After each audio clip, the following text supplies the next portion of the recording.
un mariage africain de sa tante qui se marie avec son mari qui habitait aux États-Unis, mais elle était en France, à Marseille, et en fait, ils se mariaient en étant avec cette distance-là. Est-ce que vous voyez? Ils se mariaient en fait avec cette distance, et avec cette distance. Donc, il y avait un prophète qui a été invité ce jour-là, je ne sais plus comment il s'appelait. Ce prophète annonçait des prophéties, vraiment des hérésies, des choses vraiment étranges. Et à ce moment-là, j'ai su que j'avais une espèce de discernement en me disant là, ce qu'il est en train de dire, là, c'est carrément antibiblique. C'est pas normal ce qu'il raconte. Malgré le fait que lorsque je lisais la parole, je retenais certaines choses, et notamment les choses concernant la soumission, le respect, la douceur, toutes ces choses-là, et le port notamment du voile pour la femme, c'est des choses que j'occultais en disant que ça ne concernait pas mon actualité. Mais voilà, en gros je me contredisais dans ce que je lisais en fait. Bon, bref. Bon, concernant ce moment-là, j'ai su que j'avais un petit discernement. Donc, ma copine, en fait, elle voulait mon amie, elle voulait que je reste.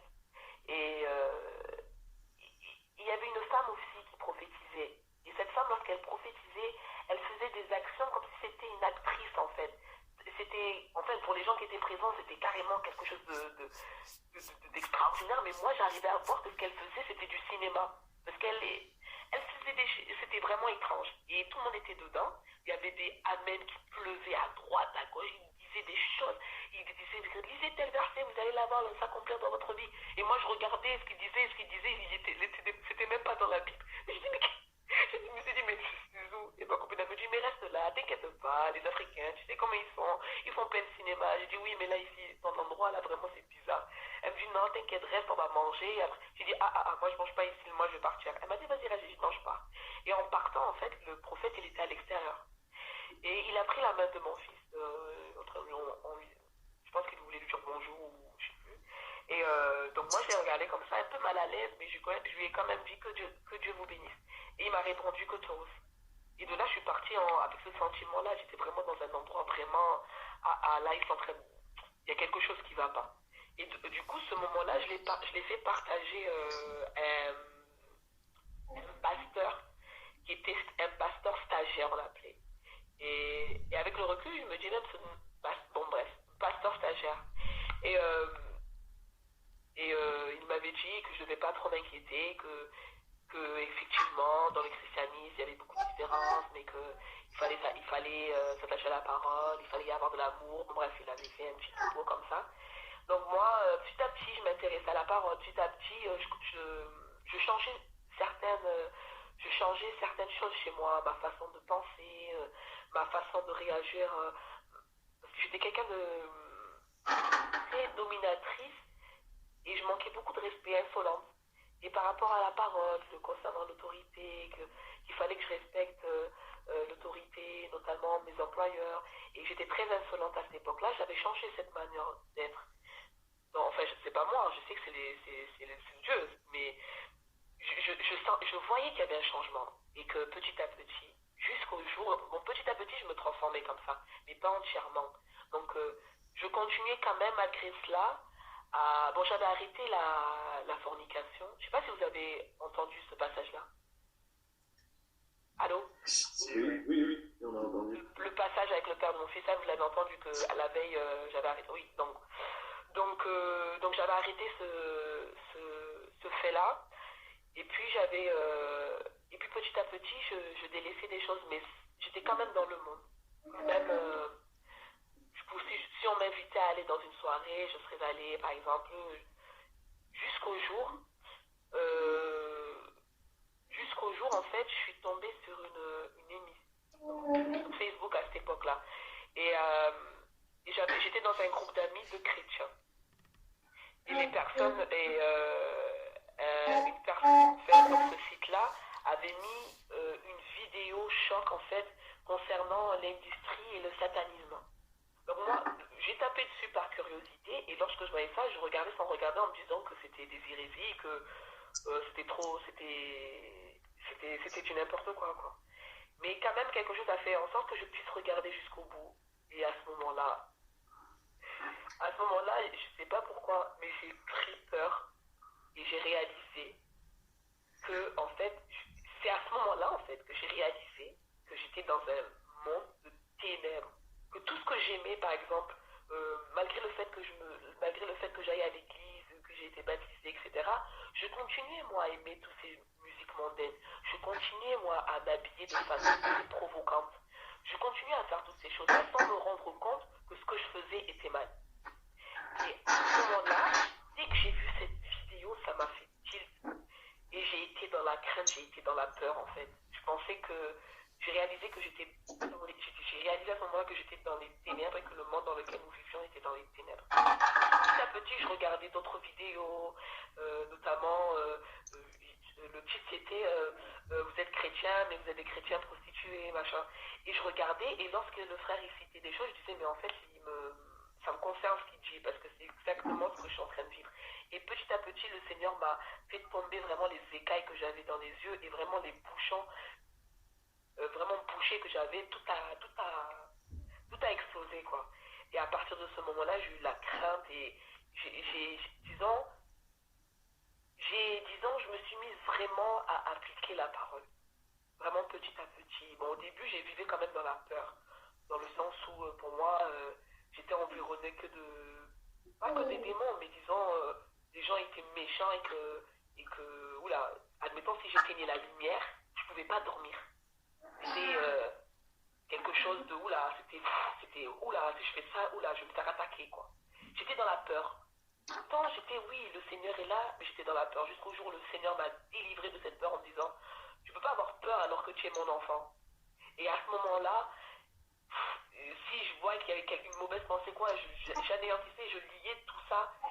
Et jusqu'à maintenant, par la grâce de Dieu, je n'ai plus peur. Bon, à ce jour, j'ai pas cette grâce encore d'avoir rencontré des frères et sœurs qui vivent la parole sur Marseille. Mais je sais qu'un jour le Seigneur me fera grâce. Bah déjà, je suis là en train de vous parler, donc c'est déjà une bonne chose. Donc auparavant aussi, je parlais beaucoup avec le frère Barouani. Hein, on s'est même vu. Ça a été un frère vraiment dans le Seigneur avec qui m'a beaucoup encouragé. On s'est encouragé mutuellement. Et donc voilà. Et le Seigneur est merveilleux. Hein. Donc la vie maintenant, elle est. Je dis pas que parce que maintenant je suis chrétienne et que maintenant j'ai cette crainte que la vie forcément elle est plus facile qu'avant. Au contraire, je me dis maintenant que je suis dans le Seigneur, si on ne fait pas gaffe, si vraiment on baisse la garde, eh ben on peut tomber facilement. Donc on est plus vulnérable. On est plus vulnérable, mais à la fois, on a le Seigneur qui nous fortifie. Et ce qui est bon, c'est de se rendre... En fait, ce qui est une grâce à la fois, c'est de se dire que lorsque nous faisons quelque chose de mal, nous le savons que c'est mal. Alors que d'autres, même quand ils pratiquent le mal, pour eux, c'est normal. Donc voilà, je tenais à rendre gloire à Dieu pour toutes ces choses qu'il a fait. Après, voilà, je vous ai raconté un petit peu certaines choses, mais par la grâce de Dieu, nous aurons l'opportunité, s'il faut, de se dire amplement plus de choses. Voilà. Que Dieu soit loué. Donc, amen pour le témoignage, la présentation avec un tout petit peu du témoignage de la vie de notre sœur. Donc, la parole est à vous. Hein, si vous avez déjà des choses à lui demander, bon, présentez-vous aussi. Et après, si vous avez des choses à demander, en tout cas, soyez libre. Donc, bonjour, moi je me présente. Moi je suis Sœur Patrick. J'habite à côté de... Bon, on est tous un peu à côté, on habite tous en Évry. Moi à Courcouronne. On est vraiment à 5 minutes l'un de l'autre, hein, chacun. Donc moi je me suis converti. Après je voulais te demander, ça fait combien de temps que tu es converti? Je suis convertie je peux tutoyer, bien sûr. Depuis juillet 2014 véritablement. En fait, j'ai été baptisée par immersion en février. Mais vraiment, le Seigneur m'a saisi vraiment où je me rendais compte que lorsque je faisais du mal, je le faisais, que je l'atteignais directement à partir de juillet 2014. Ah, d'accord. Gloire à Dieu, hein. Gloire soit rendue Gloire à à Dieu. En Dieu. tout cas, c'est un témoignage fort. C'est bien. C'est bien parce que ça nous montre que on est plein on est un peu partout plein et on a tous la même vocation. On a tous le même combat en soi. Un peu partout, tous éparpillés que nous soyons dans le monde, les chrétiens. Et gloire soit rendue à Dieu. Moi, je vais me présenter un peu. Donc moi, je suis le frère Patrick, comme je te disais. Donc j'ai 2 enfants. Là, je vais me marier d'ici 3-4 mois, si Dieu veut. J'ai connu, ça fait combien de temps que je suis avec ça fait 13 ans qu'on est ensemble. Voilà, 13 ans, donc 2002. Ouais, ça fera 13 ans qu'on est ensemble. Et bon, on a eu des enfants hors mariage, je ne connaissais pas le Seigneur. Et ma première fille, elle a 7 ans. Et mon deuxième, il a 2 ans. Et puis, qu'est-ce que je peux dire d'autre? On a fait des fiançailles, comme je disais tout à l'heure, on a fait des fiançailles, des présentations, comme on peut appeler chez nous, ou la prénote, ça dépend comment chacun veut appeler cela. Et puis là, le Seigneur m'a mis à cœur de vraiment de pouvoir vraiment la marier, de pouvoir vraiment marier la personne avec qui je suis. Et il aussi m'a mis à cœur de pouvoir faire chambre à part. Gloire à Dieu. Là, c'est un peu plus dur. Mais bon, je crois qu'avec l'aide du Seigneur, j'y arriverai. Et puis voilà. Et puis, moi, je me suis converti. Parce que je regardais beaucoup de vidéos. Moi, je suis quelqu'un, je regardais beaucoup de vidéos. Je suis issu aussi, en fait, d'un milieu et d'un milieu à proprement dit kimbanguiste. Je sais pas si tu connais. C'est hein? J'ai pas compris la fin. Je suis issu d'une famille où ma mère est pratiquante, mon père n'est pas pratiquant. Okay. Donc ma mère, en fait, quand on était petit, elle nous emmenait quand on était petit, jusqu'à présent, elle emmène mes frères et sœurs, pour ceux qui croient, dans une église qui s'appelle Kimbanguiste. Donc nous, moi je priais là-bas, et en fait, la doctrine de cette religion est que Kimbangoula en soi, c'est le Saint-Esprit. Le Saint-Esprit que Jésus avait promis. Tu vois? Et moi, j'y croyais fermement jusqu'à il y a 1 an et demi, je commençais à me poser des questions.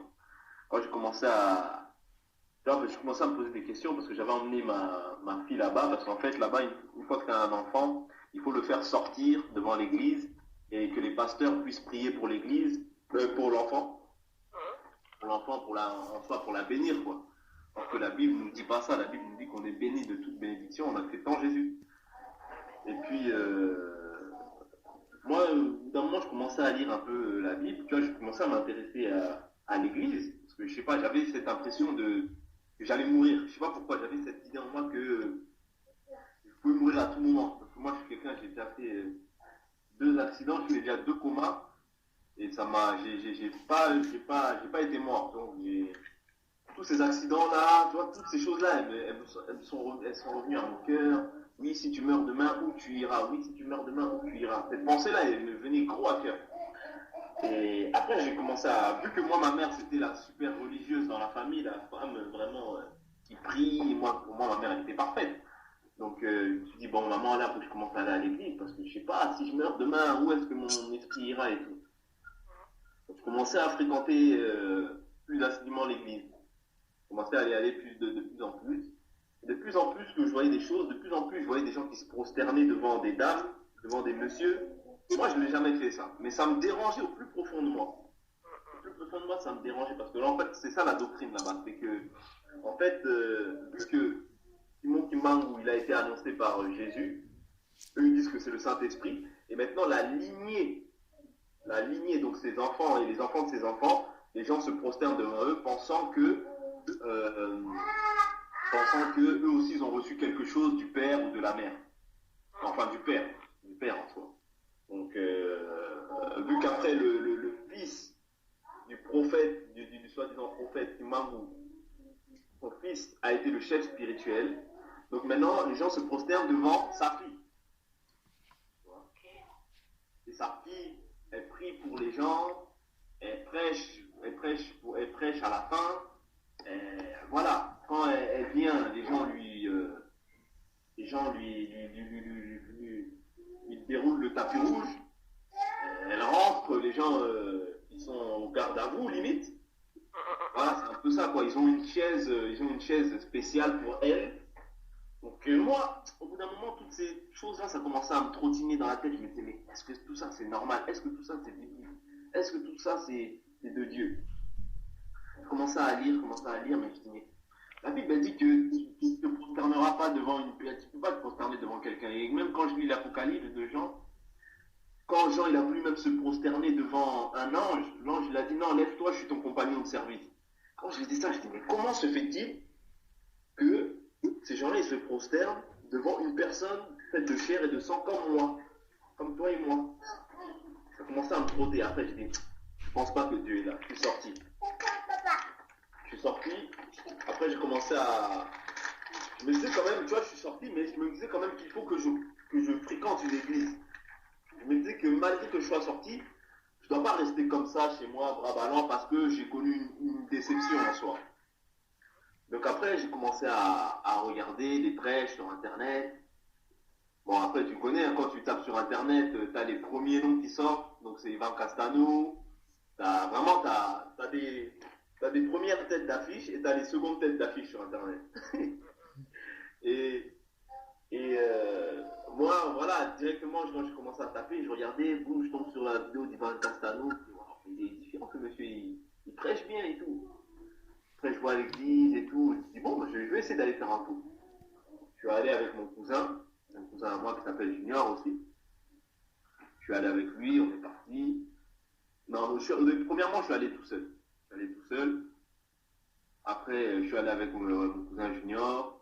Et ensuite, après, je suis allé avec la mère de mes enfants. On est allé et on a trouvé ça bien. On s'est dit, ouais, le pasteur il est édifiant. En plus, les enfants, on peut les garder dans un coin. Non, cette église-là, elle est bien. Après, j'ai commencé à emmener mon frère, mon petit frère, mon grand frère. Ils sont trop appréciés. Surtout parce qu'en fait, là-bas, c'est souvent, oui, tu vas y arriver.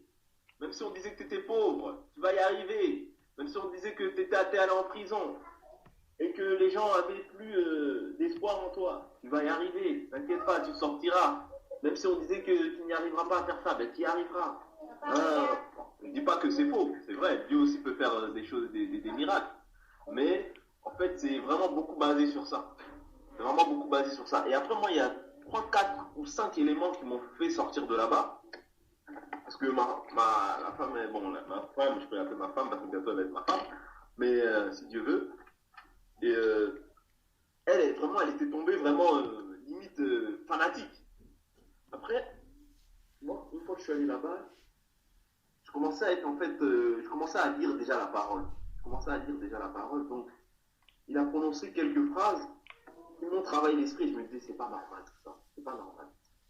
Une fois, il a dit quoi? Il a dit, le pasteur Ivan Castano, il a dit, oui, moi, mon père est mort, mais, et une fois que son père est mort, en fait, sa mère est venue le voir, en lui disant, oui, tu sais qu'avant de mourir, il a accepté le Seigneur Jésus-Christ dans sa vie, et lui dit à sa mère, lui qui répond à sa mère en disant, peu importe qu'il ait accepté ou pas le Seigneur, moi, donc lui, en parlant de lui, moi j'ai fait une alliance avec Dieu. Donc en cela, moi j'en ai conclu quoi? J'en ai conclu que le fait que lui, il a fait une alliance avec Dieu, c'est comme si lui, au travers de son alliance, tout le monde était sauvé. Or que la Bible nous dit que le salut est individuel. Allô? Oui, j'entends. Ah.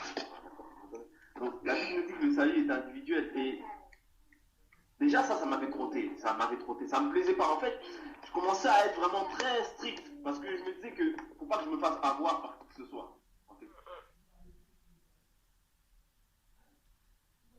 Allô?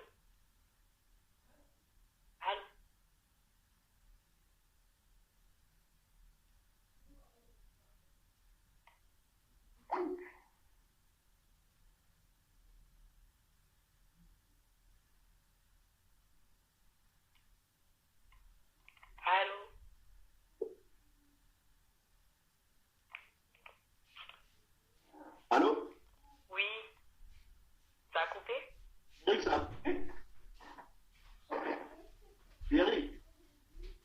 Je suis là, je vous écoute. Hein. Ah, mais je crois que Pierre, ça a coupé, Pierre. Ouais, Oui, il va se reconnecter. Ok. Continue à parler. Ouais, et ensuite, ben, il y avait eu ce premier faux pas pour moi. Et de deux, je voyais sa femme qui prêchait.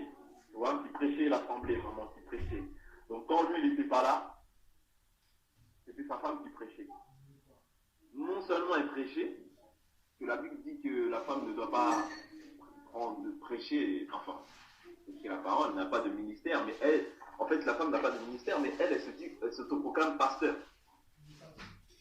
De deux. Et de trois, je voyais que sa femme, malgré qu'elle prêchait, tu vois, en fait, il y avait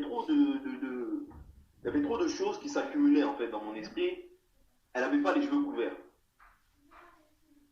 Bon, malgré tout ça, je ne me suis pas arrêté sur ça. J'ai dit, bon, peut-être que ici c'est différent. Voilà. On cherche toujours à justifier, en fait, l'endroit dans lequel on va pour pouvoir rester, en fait.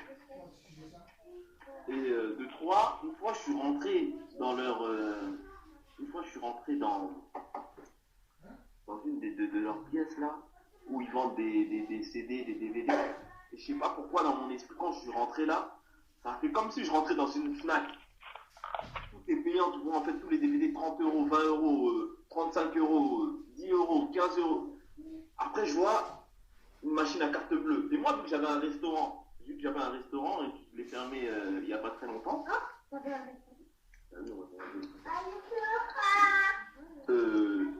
j'avais un restaurant et je me suis dit, mais il y a une machine à carte bleue. Ça veut dire que c'est une entreprise. Tu vois, ça veut dire que c'est une entreprise. C'est pas. Parce que moi, dans mon esprit, une église, c'est pas une entreprise. Tu vois. Donc, je me dis, mais donc ça veut dire que c'est une entreprise et tout. Et je vois tout est payant, tout est payant, tout est payant. C'est bizarre ça. Et une fois, maintenant, moi, je demandais, j'appelais beaucoup la personne qui s'occupait parce qu'une fois, en fait, la première fois que tu vas là-bas, à ICC, ils vous prennent à part dans une salle et ils vous parlent, en fait. Ils vous parlent, oui, comment vous avez trouvé l'église, oui, est-ce que vous comptez revenir, vous avez un formulaire et ils vous reconnectent. Ils essayent de vous contacter dans la semaine ou à venir pour savoir si vous êtes intéressé pour revenir ou quoi que ce soit. Maintenant, moi, je leur dis oui, j'aimerais bien revenir, j'ai apprécié l'église, ils vous servent un verre de jus, des croissants et tout. Vraiment, c'est convivial. Et moi, en fait, je désirais absolument le baptême. Je désirais le baptême parce que je disais à ma mère, mais si je meurs aujourd'hui, où est-ce que mon esprit ira? Si je meurs aujourd'hui, où est-ce que j'irai? Et dans l'église où j'étais avant, dans l'église Kilmangis dans laquelle j'étais avant, eux, pour se faire baptiser, il faut attendre 8 mois. Ouais, c'est 8 mois pour se faire baptiser. Ça veut dire que tu vas dans un cours de catéchisme. Mais moi, maintenant, je dis à ma mère, oui, il y a 8 mois, mais maintenant, si je meurs aujourd'hui, où est-ce que je vais? Elle me dira, mais tu vas pas mourir, tu vas pas mourir, tu vas pas mourir. Mais je sais pas. Et je sais pas pourquoi j'avais cette pensée-là qui grandissait en moi. Mais si tu meurs aujourd'hui, où est-ce que tu vas aller? Si tu meurs aujourd'hui, où est-ce que tu vas aller? Et puis, à l'ICC, maintenant, j'essaie de contacter la personne qui s'occupait des recrutements et tout. Donc, je le contactais parce qu'il avait laissé ses coordonnées. Il m'avait laissé ses coordonnées. Oui, il faut m'appeler. Oui, pour le baptême et toutes ces choses-là, tu m'appelles. Comme ça, on verra. Parce qu'on a des cellules un peu partout. Si tu peux pas te rendre éventuellement je sais plus, c'était quoi, la Boissy-Saint-Léger, ben, tu pourras aller peut-être dans une cellule, peut-être à Évry ou quelque part dans le 91. Je dis ok. Non, moi je l'appelais parce que je disais ouais, moi il faut absolument le baptême, absolument. Je l'appelais, je l'harcelais carrément. Je l'appelais, ouais, mais il faut absolument que je le baptise. Et il me répondait pas. Il m'a répondu une ou deux fois, mais après il me répondait plus. Moi je dis oui, mais comment est-ce qu'il faut faire pour acheter comment est-ce qu'il faut faire pour se faire baptiser? Après il me dit oui, mais il faut que tu achètes un DVD pour te faire baptiser. Il faut que tu achètes un DVD. Si tu peux pas venir sur place, il faut que tu achètes un DVD qui coûte 25 euros, que j'ai acheté d'ailleurs. Et là, par la suite, je l'avais cassé même, le DVD. Je l'ai acheté et je sais pas pourquoi, je l'ai jamais suivi. Tu vois? je l'ai jamais suivi. J'ai jamais eu la. Pourtant, moi, je suis quelqu'un qui aime bien suivre les vidéos et tout, mais je sais pas, j'ai jamais pris le temps de le suivre. J'ai dû le suivre peut-être 5 minutes, une fois avec ma soeur, mais après, je suis parti. J'ai jamais suivi du début à la fin. Bref. Et il me disait qu'il faut que tu regardes le DVD et moi par internet on va voir, on va te poser des questions et par rapport aux questions par rapport aux réponses que tu auras, on saura ton évolution et par rapport à ton évolution, tu passeras un test et par rapport au test, si tu es accepté, si tu as plus de la moitié, tu as plus du pourcentage, ben à ce moment-là on va procéder à un baptême. Donc c'était vraiment un truc vraiment bien structuré et dans lequel après quand je lisais, je me disais mais c'est pas comme ça. C'est pas comme ça, la Bible, elle dit pas comme ça. Donc, mais vraiment, c'est très minutieux, hein, vraiment vraiment, comme je dis, le Seigneur vraiment m'a épargné de m'éterniser là-bas parce que j'ai pas spécialement duré. Peut-être que j'ai dû faire moins de 3 mois, moins de 4 mois là-bas, moins de 4 ou 5 mois. C'est moins de 5 mois. Après, je suis sorti. Après, une fois que je suis sorti, j'ai dit à la femme, bon, j'irai plus dans ces trucs-là parce que j'ai pas l'impression que Dieu soit dans ces choses-là. Et puis, ce qui m'a mis davantage la puce à l'œil, c'est que j'avais vu une fois un documentaire de Jésus-Christ TV sur Ivan Castano. Mais bon, malgré ça, je me disais, oh, lui, c'est un jaloux, il n'a pas d'église, il est jaloux. Ça, c'est des gens comme ils n'ont pas d'église, tout ça. En fait, c'est ce qui se dit là-bas aussi à ICC. C'est des jaloux, comme ils n'ont pas d'église, comme eux, ils n'arrivent pas à prospérer. Maintenant, ils en veulent toujours aux gens. Donc, moi, j'avais pris le temps de regarder, mais j'ai pas vraiment regardé, j'ai pas vraiment prêté attention à ce qu'il disait Georges de Jésus-Christ. Ensuite, moi, j'avais fait une recherche sur lui-même, Ivan Castano, sur Wikipédia. J'ai tapé Ivan Castano, et j'ai vu qu'en fait, ils avaient une société de, je sais pas si c'était Télécom ou quelque chose comme ça, qui rapportait 14 milliards de francs CFA. 14 milliards, 14 ou 15, entre 14 et 16 milliards de francs CFA. Ouais, non, c'était 16 milliards de francs CFA, ce qui représente en euros 14 millions ou 15 millions d'euros. C'est ce que ça leur génère par an, je crois. Par an, ouais, par an. Et après, moi, je voyais ça, mais. Et maintenant, la pensée qui me vient à cœur, me dire, mais ça, c'est pas des serviteurs de Dieu, mais c'est des businessmen, tu vois. Donc, des businessmen, parce que je me dis, mais attends, tant bien même que tu as des richesses dans le Seigneur, tant bien même que tu as des richesses pour toi comme ça, c'est pour partager. Quand tu es dans le Seigneur, c'est pour partager avec ceux qui sont dans la difficulté, tu vois. C'est pas pour t'enrichir, parce que toi, tu n'aspires pas aux choses de ce monde, mais tu aspires à la cité à venir, donc le royaume des cieux. Tu n'aspires pas à ce qui est terrestre, à tous les biens matériels qu'on peut avoir. Parce que tu vas t'enrichir de biens matériels, mais peut-être que tu n'es pas renouvelé spirituellement. À quoi bon, tu vois. Et à partir de là, quand je voyais tout ça, je me dis, bon, je vais arrêter d'aller là-bas. Je commençais à prier à la maison. Ma femme, elle ne voulait pas. Elle disait, mais non, mais regarde, prêche bien, tout ça. Je dis, non, moi, je cherche pas les prêches. Je cherche pas toutes ces choses-là. Je cherche pas toutes ces choses, je cherche Dieu. Après, en sortant de là-bas, je dis, bon, Ivan Castano, croix, je mets une croix. Après, je tombe encore sur un autre prédicateur qui s'appelle Marcelo Tunasi. Un pasteur comme ça aussi. Après, je vois aussi, je commence à regarder ses vidéos. Je dis, ah, prêche bien et tout, hein. Je commence à regarder ses vidéos, regarde ses vidéos. Jusqu'après, je vois encore des hérésies, plein de choses, plein de théâtre, comme tu disais tout à l'heure. Plein de théâtre, plein de mise en scène, on dirait.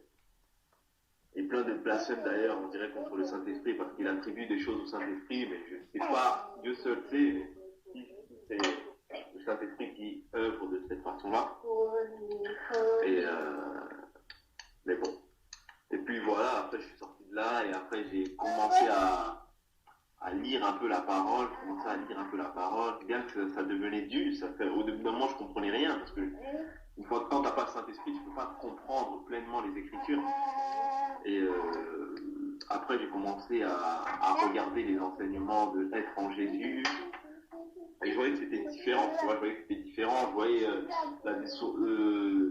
la dénomination sur les bâtiments et tout, qu'est-ce que ça voulait dire, quelle était la différence entre l'église et les bâtiments et toutes ces choses-là.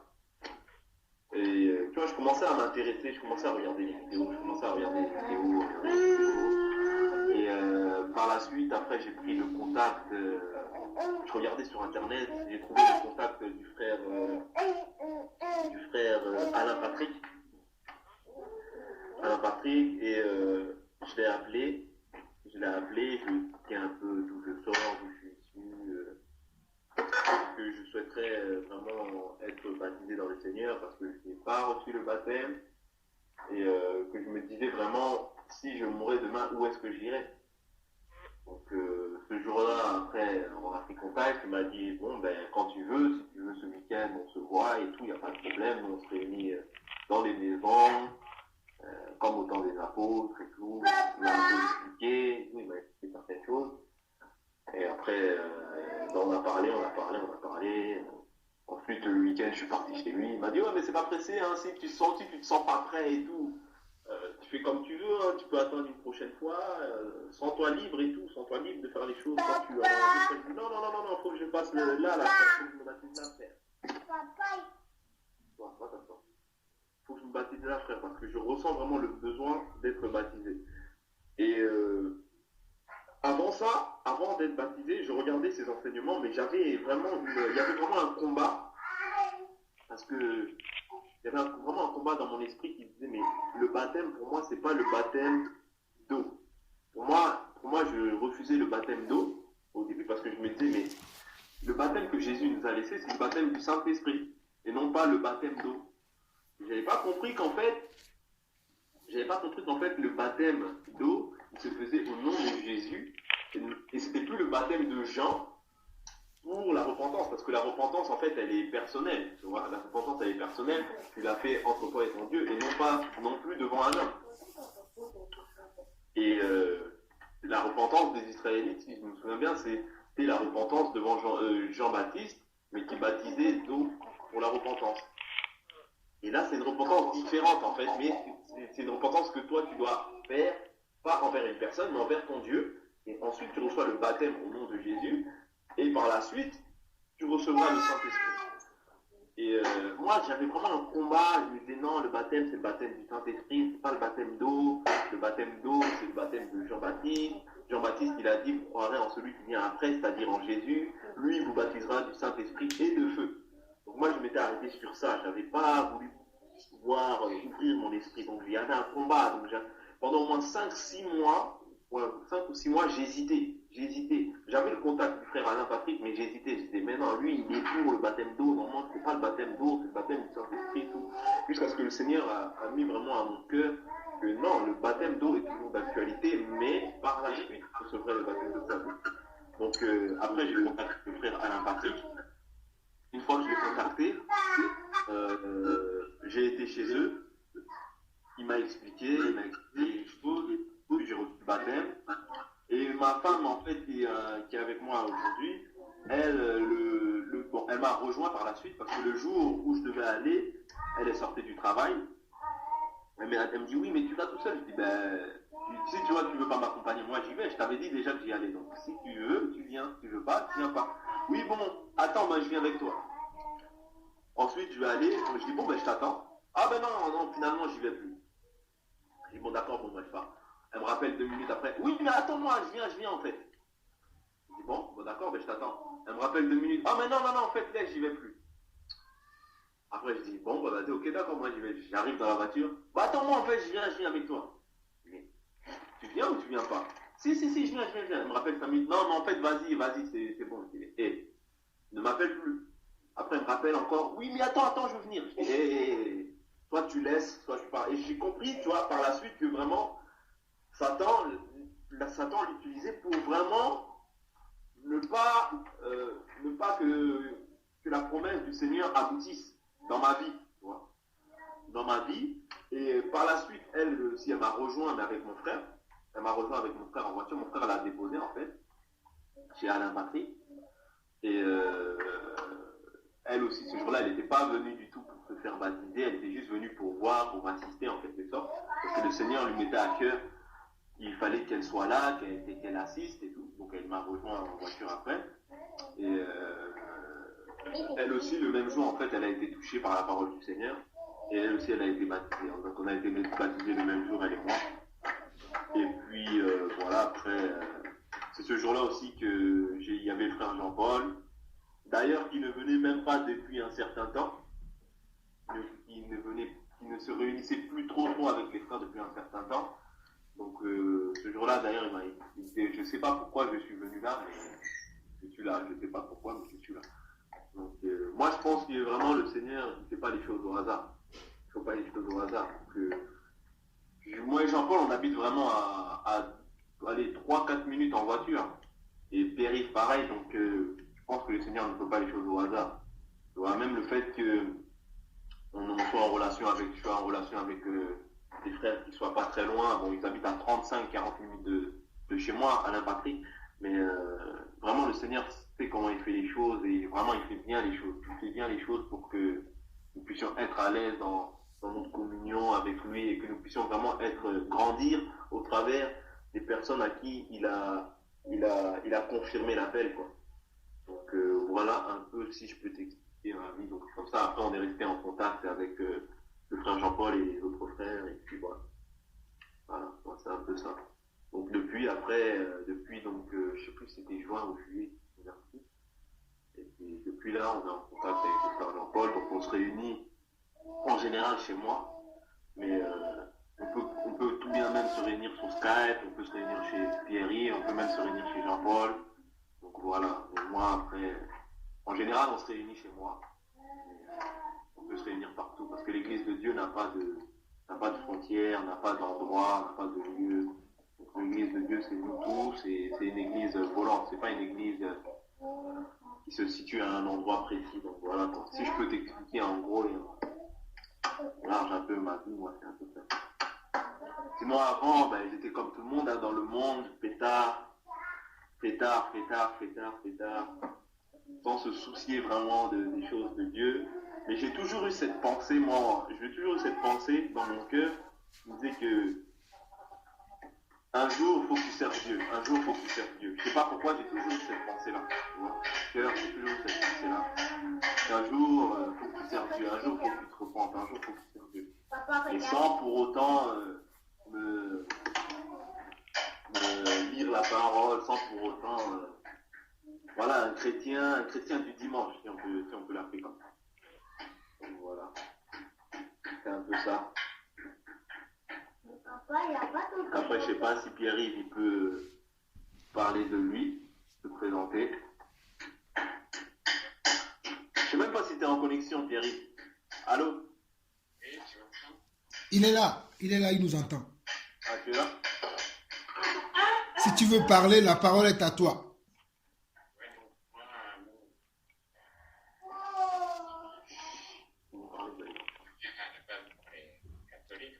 Qui est décédé, bon, il ne croyait pas vraiment en Dieu, il savait pas, il était agnostique, quoi.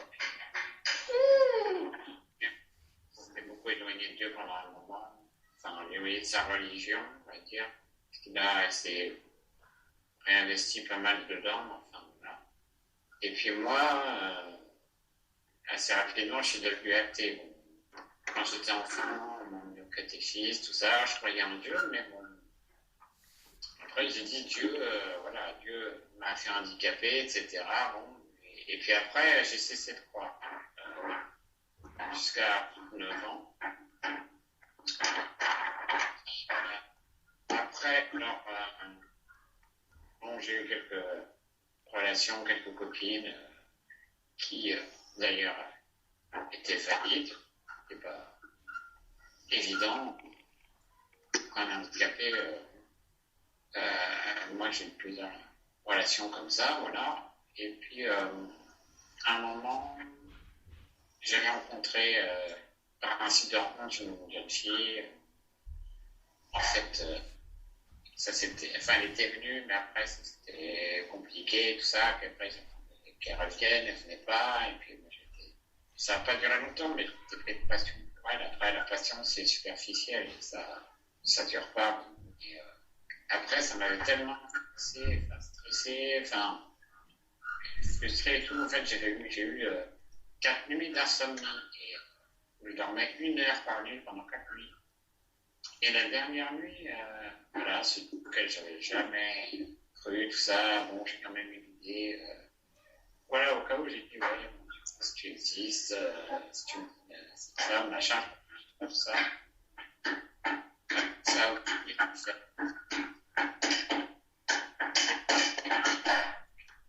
Et une autre aussi, une Zaïroise, qui je me suis fiancée, je suis parti en vacances, j'ai failli mourir 2 fois. Une nuit, mon appareil n'était pas branché sur secteur et sur le matin, il n'y avait plus de batterie. Puis la porte était fermée, j'avais pas de système d'appel, tout ça. Bon, après, j'ai dit, bah, si personne vient, je vais mourir, mais bon, finalement, les gens sont venus. Et puis après, bon, c'est un séjour de vacances pour handicapés qui s'est mal passé parce que le directeur a fait du harcèlement sexuel sur une bénévole. Donc, ils ont fermé le séjour. Après, je suis rentré à Quatrier en ambulance et puis on a failli percuter un camion à un moment, tout ça. Puis je commençais à me dire, ouais, mais est-ce qu'il y a des anges gardiens, tout ça. Et puis après, j'arrive, je reviens, ma fiancée, elle me dit, putain, mariage, tout ça. Donc, j'ai dit, est-ce que tu essaies de me ramener à lui, faire des preuves de son amour, tout ça. Bon. Après, on a même acheté un appartement qui se trouvait avoir un potager et puis un petit jardin. Et donc, j'avais envie d'avoir un potager et puis j'avais toujours été un peu écolo, tout ça. Et puis, en même temps, bon, j'avais pensé depuis longtemps aussi, bon, l'écologie c'est bien, mais un jour, ça pourrait donner une bonne dictature. Et un jour, je tape dans Google, dans la Wikipédia, en fait, je tape écofascisme.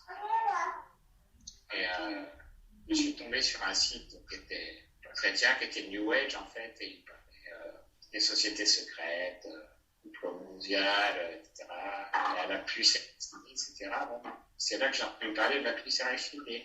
Et puis après, j'ai continué ma recherche. C'est vrai que je n'ai pas d'importance à ce moment-là, mais quand je disais ça sur Internet, tu voyais, je sais pas, un monde ténébreux, tout ça, et je voyais que je sais pas, je te ressenti. Voilà. Et après, je me suis dit, Il y a des interférences, j'entends pas le témoignage de Pierre-Yves. Pierre-Yves, j'ai du mal à t'entendre. Hein. Je sais pas si ton micro il est bien branché. Ouais, je sais pas.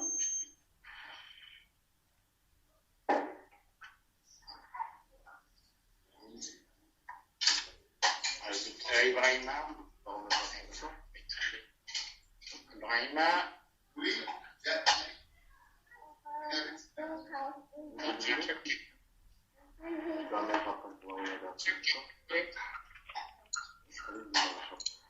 Parce que là, j'entends rien. Oui, prends les papiers.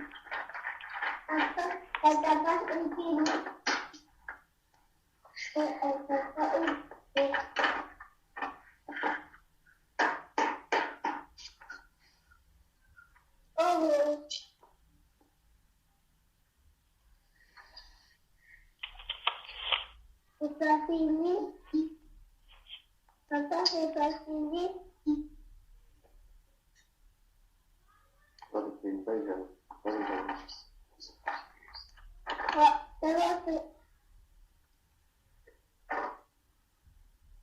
Papa, ça marche.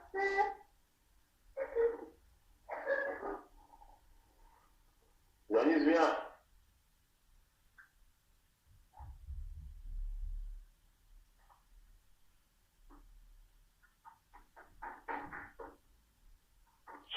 Un instant, je reviens. Vous m'entendez là, je sais pas. Mon micro est tombé là.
suis là.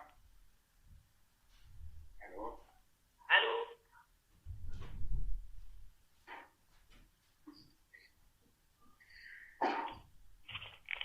Allô?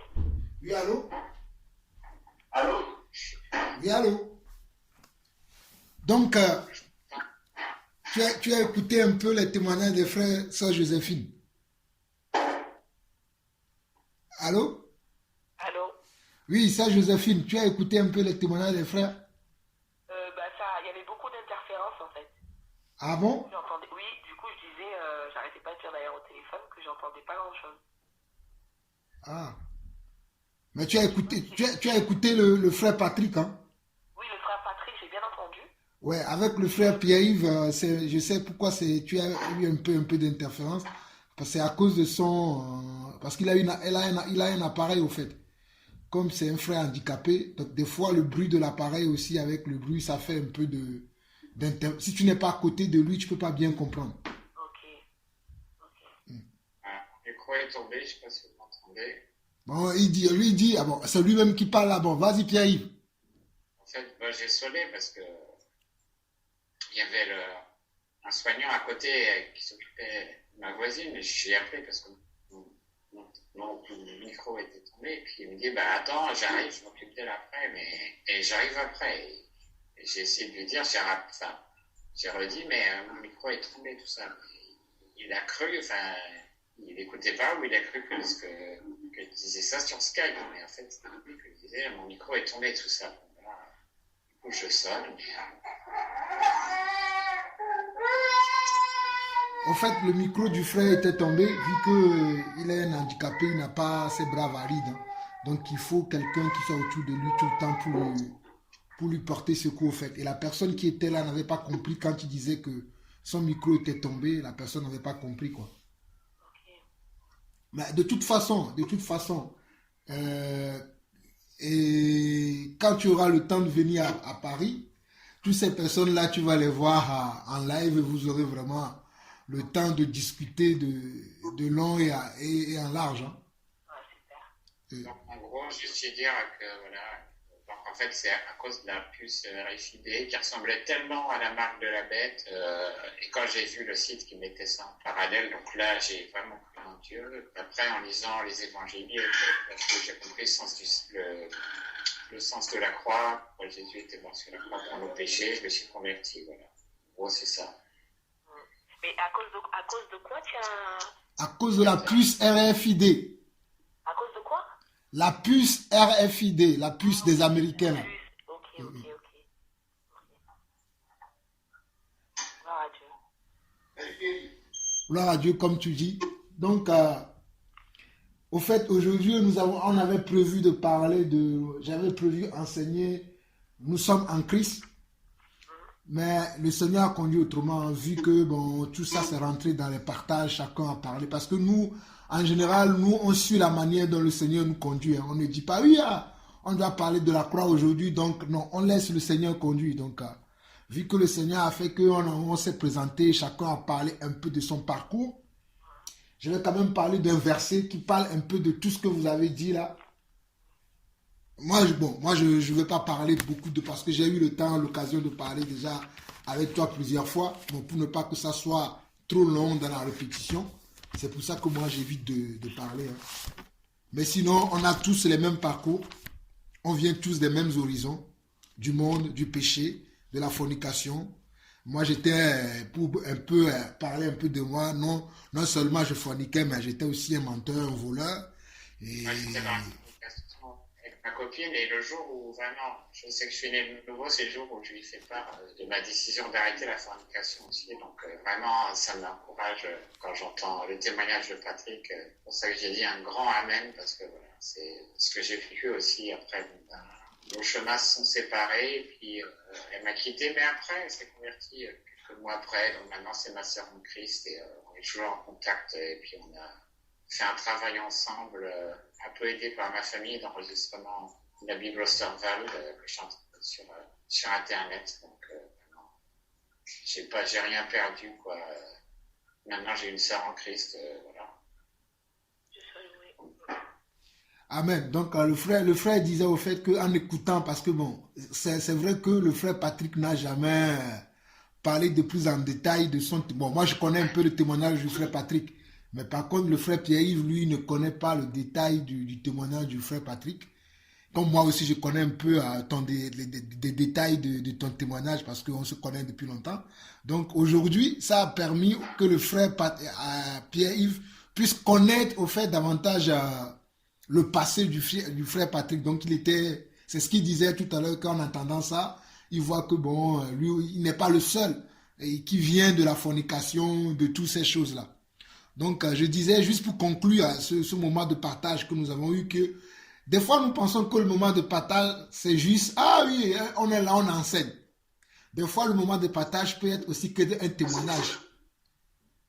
Parce que quand on lit la Bible, on voit que la plupart du temps, l'apôtre Paul témoignait de son passé. C'est qu'il était dans le passé et là où il veut arriver aujourd'hui. Et moi, quand je vous entends tous, vous avez parlé de votre passé, mais vous êtes focalisés sur votre avenir. Comme l'apôtre Paul disait dans un verset, que toutes ces choses qui étaient pour lui comme un gain, il le voit aujourd'hui comme de la boue, parce qu'il veut gagner Christ. Donc nous tous aujourd'hui, ce qui nous rassemble ici, c'est parce que ce n'est pas parce que nous sommes beaux, ou nous sommes belles, ou que nous avons de grands diplômes, ou que nous avons de l'argent, mais c'est c'est le Christ qui est le centre de notre partage aujourd'hui et de notre amour aujourd'hui. Ce n'est pas nous-mêmes, c'est Christ. Si ce n'était pas Christ, personne d'entre nous ne serait là où nous sommes aujourd'hui. Donc comme tu disais, ma soeur Joséphine et tous les frères, bon, malheureusement aujourd'hui tout le monde n'est pas là, hein, notamment mon épouse et les enfants, l'épouse de Patrick, et puis il y a d'autres frères et d'autres sœurs aussi qui viennent de temps en temps qui ne sont pas là, mais c'est pas grave. Au fur et à mesure que nous allons avancer, ou quand tu seras sur Paris, tu auras l'occasion de connaître mon épouse, l'épouse de Patrick, le frère Pierre-Yves, et aussi d'autres frères qui sont là mais qui on voit de temps à autre. D'autres sœurs aussi qu'on voit de temps à autre qui ne sont pas fidèles, mais ceux qui sont fidèles, c'est ceux que tu vois là. Hein. C'est notamment moi, Pierre-Yves, le frère Alain et le frère Patrick, et son épouse et mon épouse. Mais moi, mon épouse est en formation aujourd'hui. C'est pour ça que je ne me suis pas déplacé pour aller chez les frères et que les frères n'ont pas venu chez moi aussi parce que j'ai 4 enfants. On ne peut pas les gérer, faire une réunion. Donc, je me suis dit, on va se connecter par Skype parce que c'est pour ça que de temps en temps, vous ne m'entendez pas parce que je me lève pour aller surveiller un peu les enfants pour voir ce qu'ils font. C'est pour ça que Dieu nous a donné des épouses parce que les épouses aident beaucoup. Et le frère Patrick aussi, son épouse n'est pas là aujourd'hui, elle est partie en Espagne, elle rentre ce soir. Donc, c'est pour ça qu'on a improvisé une réunion par Skype pour que tu sois un peu au courant de ce qu'on fait. Voilà. Donc, il y a un verset dans la Bible qui retrace un peu ce que nous venons tous de dire. Là, on va lire ce verset. Et après, je pense qu'on va conclure ce verset et prier. Et demander que Dieu nous accorde encore davantage sa grâce afin que nous continuions le chemin. Parce que avoir un bon départ ne veut pas dire qu'on a gagné la course. Écoutez-moi très bien, mes frères. Et ce que je dis, ça me concerne aussi. Avoir un bon départ ne veut pas dire qu'on a gagné une course. Être privilégié dans quelque chose ne veut pas dire qu'on a gagné ou bien qu'on est sûr qu'on aura la réussite. Et avoir comment je vais dire, avoir de l'influence sur les choses de la vie ne veut pas dire qu'on est arrivé, parce que on peut perdre cette influence qu'on a aujourd'hui sur Satan, sur les œuvres de la chair. On peut le perdre si on oublie d'où nous venons. Mais on va lire le verset, comme ça vous allez comprendre pourquoi je parle comme ça. Lisons Éphésiens chapitre 2. Éphésiens chapitre 2.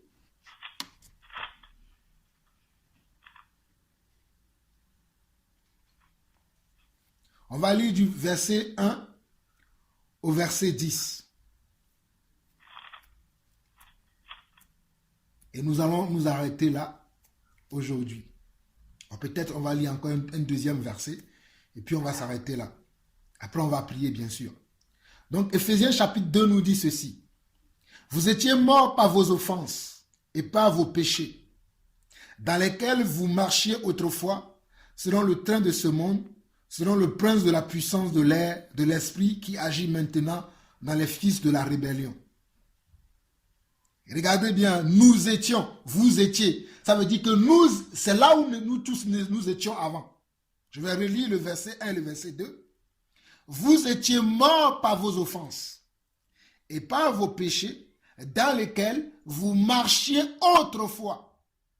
Et tout à l'heure, nous tous, nous avons parlé de autrefois, de la manière dont nous marchions autrefois.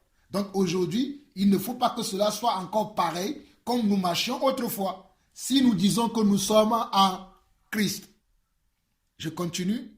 Dans lesquels vous marchiez autrefois, verset 2 bien sûr, selon le train de ce monde. Donc c'est le monde qui fait qu'on marche comme ça. Parce que c'est normal pour ce monde. Mais pour nous, enfants de Dieu, ce n'est pas normal. Selon les trains de ce monde, selon le prince de la puissance de l'air, qui est le prince de la puissance de l'air, c'est Satan, de l'esprit qui agit maintenant dans les fils de la rébellion. Donc tous ceux qui sont dans le monde, qui n'ont pas accepté Christ comme nous, et qui ne vivent pas dans la sanctification, dans la crainte de Dieu, ils sont des fils de comment? De la rébellion. C'est-à-dire qu'automatiquement, ils se sont formés une rébellion contre Dieu. Je continue la lecture. Nous tous aussi, nous étions de leur nombre. Mes frères, nous tous, nous venons de là-bas. Moi, le premier. Moi, j'étais un grand fornicateur, un grand menteur. Et je bénis le Seigneur que ça fait 8 ans que je connais mon épouse. Cette année, on va fêter notre 8e année de mariage. Je ne l'ai jamais trompée. Mais pourtant, avant, je ne pouvais pas passer une semaine sans passer de femme en femme. Mais Dieu m'a accordé la grâce de pouvoir me contenir aujourd'hui. Ce n'est pas facile. Parce que quand on regarde dans le monde, il y a plein de choses. Mais Dieu nous aide. Et il continuera toujours à nous aider. Je continue. Nous étions tous de leur nombre. Nous étions tous de leur nombre. Ce verset est très important. Et nous vivions autrefois selon les convoitises de notre chair, accomplissant les volontés de la chair et de nos pensées. Et nous étions par nature des enfants de colère comme les autres. Par nature, nous étions comme les autres. Des menteurs, des blagueurs, des voleurs. Bon, bref, toutes ces choses-là que le monde fait aujourd'hui, nous aussi, nous étions comme eux. Mais Dieu nous a accordé sa grâce. On continue. Mais Dieu qui est riche en miséricorde, à cause du grand amour dont il nous a aimés, ce n'est pas à cause de nous que Dieu nous a... Ce n'est pas pour nous, mais c'est à cause de lui-même. À cause de l'amour qu'il a pour lui-même. Vous allez voir que dans certains versets de la Bible, Dieu va dire qu'à cause de mon nom, à cause de ma gloire, je n'agirai pas de telle sorte. Parce que Dieu, il s'aime tellement que des fois, il y a des choses, il se dit, bon, malgré les erreurs que cette personne a fait, à cause de mon amour, de moi-même, je vais lui accorder ma grâce. Donc c'est pour cela que nous ne devons pas nous glorifier et nous voir comme si nous étions au-dessus des autres. Nous devons avoir l'humilité, nous devons avoir l'amour pour les autres et prier pour les autres pour que de la même manière que Dieu a eu pitié de nous, que les restes de nos familles, de nos amis, du monde aussi, puissent rentrer dans cette grâce du Seigneur. Parce que ce n'est pas notre propre volonté. Mes frères, ce n'est pas ma propre volonté que j'ai arrêté de forniquer. Ce n'est pas avec ma propre volonté que j'ai arrêté de mentir ou bien de vouloir être orgueilleux. Ça ne vient pas de moi. C'est parce que la Bible dit que c'est Dieu qui produit le vouloir et le faire en nous. Mais quand Dieu produit le vouloir et le faire en nous, Dieu veut aussi qu'on accepte et de marcher avec cela. Parce qu'il y aura des gens qui vont dire, ah oui, si c'est comme ça, bon, ceux qui pêchent, c'est parce que Dieu n'a pas encore produit en eux. Non, Dieu va produire le vouloir en toi. Mais il faut que tu acceptes ce vouloir et que tu marches dans la volonté de Dieu. C'est là où il y a l'effort personnel que nous devons faire maintenant pour garder notre salut. Dieu va nous sauver sans avoir besoin de nous. Mais pour que le salut soit éternel, il faut maintenant que toi, tu le gardes.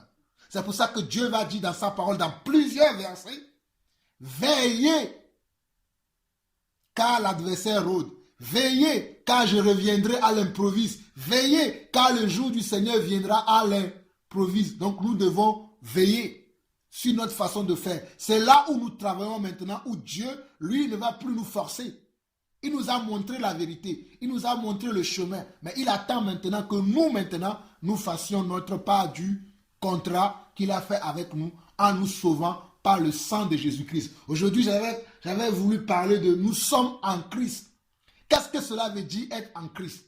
Mais bon, là, on n'a pas le temps, mais le dimanche prochain, on en parlera. Pour ma soeur, tu suivras plus tard parce que ça va être enregistré. Mais on va en parler en profondeur. Je vais juste lire ce verset-là qui parle de tout ce que nous venons de dire. Verset 5 maintenant. Nous qui étions morts par nos offenses, nous a rendus vivants avec Christ. C'est par grâce que vous êtes sauvés. Donc, c'est par la grâce de Christ que nous sommes sauvés. Nous étions morts par nos offenses. Verset 6. Il nous a ressuscités ensemble et nous a fait asseoir ensemble dans les lieux célestes en Jésus-Christ. C'est pour ça que je disais que tout à l'heure que le titre du message ou bien de l'exhortation que je voulais porter aujourd'hui, c'était « Nous sommes en Jésus-Christ ». Mais on parlera davantage de cela le dimanche prochain. Bon, verset 7. « Afin de montrer dans le siècle à venir l'infinie richesse de sa grâce pour sa bonté envers nous en Jésus-Christ. Car c'est par la grâce que vous êtes sauvés, par le moyen de la foi, et cela ne vient pas de vous, c'est le don de Dieu. » C'est ce que je disais tout à l'heure. Que personne ne pense que cela vient de nous-mêmes, c'est nous-mêmes qui nous sommes. Non, c'est Dieu qui a produit ce vouloir-là en nous. Ça ne vient pas de nous-mêmes. Mais l'amour de Dieu était tellement un amour incommensurable, incompréhensible. Des fois, Dieu fait des choses que je ne comprends pas. Mais je pense que c'est à cause de son amour, puisque c'est ce que la Bible dit, que car Dieu a tant aimé le monde qu'il a donné son Fils. Donc Dieu a tellement aimé le monde que des fois il fait des choses qui nous dépassent. Des choses qu'on ne comprend pas. Mais nous devons maintenant mesurer cet amour-là que Dieu a pour nous et nous aussi lui rendre pareil. C'est-à-dire aimer Dieu de toute notre force, de toutes nos pensées et de toutes nos facultés. C'est-à-dire dire que peu importe ce qui va arriver dans ma vie, je n'abandonnerai plus le Seigneur. C'est ce que nous devons dire maintenant, nous aussi, à notre tour. Que peu importe ce qui va arriver, peu importe ce qui va se passer, peu importe ce que les gens vont dire, ou peu importe les épreuves qui vont se passer dans ma vie, quand bien même que je sais que beaucoup d'entre nous, nous traversons des épreuves, ou bien nous avons traversé des épreuves, et ce n'est même pas encore fini, parce que nous aurons encore des épreuves dans le monde. Car Jésus l'a dit, il a dit, vous aurez des tribulations dans le monde. Mais sachez que je les ai vaincus. Si Jésus a vaincu les tribulations, nous aussi nous avons vaincu les tribulations. Car ce verset 6 de ce passage d'Éphésiens 2 dit, il nous a ressuscités ensemble et nous a fait asseoir ensemble dans les lieux célestes. En qui? En Jésus-Christ. Donc tu dois demeurer tout le temps en Christ. Afin de montrer dans les siècles à venir l'infinie richesse de sa grâce par sa bonté envers nous. En Christ toujours. Car c'est par la grâce que, bon, verset 9, ce n'est pas par les œuvres afin que personne ne se glorifie. Mes frères, ne nous glorifions pas même par nos œuvres que nous faisons. Aujourd'hui, je vois qu'il y a beaucoup de vantardisme dans le Seigneur. J'ai accompli ceci, j'ai fait cela. L'apôtre Paul a fait beaucoup de choses dans sa vie. Mais il dit toujours que tout ce que j'ai fait, il a tellement eu l'humilité qu'il dit tout ce que j'ai fait, je l'ai fait par la grâce de Dieu. Et après il dit, il les regarde même comme de la boue et il veut regarder encore en avant. Mais nous chrétiens, lorsqu'on a de la victoire sur 2 péchés, 3 péchés, 4 péchés, on est tellement content qu'on pense qu'on a déjà tout gagné. Je ne dis pas qu'on ne doit pas être content, hein. Comprenez le sens de ce que je suis en train de dire. On doit être content. Mais on doit toujours chercher de l'excellence. On doit toujours chercher à aller de l'avant. On doit toujours chercher à gagner plus.